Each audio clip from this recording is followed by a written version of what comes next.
महाराज म्हणतात की हे विठ्ठला, मी तुझं नेहमीच चिंतन करत आहे, नामस्मरण करत आहे आणि ते नामस्मरण करत असताना तू माझी काळजी घे असं ते सांगतात. असो मागे झाले, पुढे गोड ते चांगले, आता माझे मनी काही अपराध न मनी, नेदी अवसान करिता नामाचे चिंतन, तुका म्हणे बोले तुझ आधीच गोविले.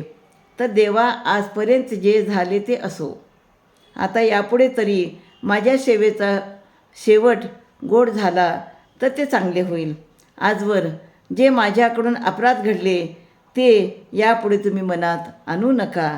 तुमच्या नामाचे चिंतन करीत असताना मध्येच त्या चिंतनाला विराम देऊ नका.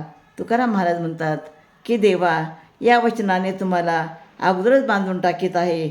याचे कारण यापुढे तुम्ही तरी माझ्या चांगल्या वर्तनाविषयी काळजी घ्याल, माझी काळजी घ्याल.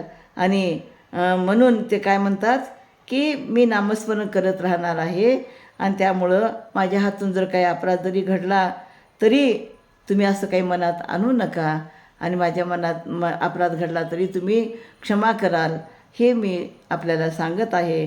आणि तुम्ही माझा जो नामस्मरणाचा जो शेवट आहे तो गोड झाला पाहिजे, तुम्ही माझ्याकडे लक्ष दिलं पाहिजे असं या ठिकाणी विठ्ठलाला सांगतात.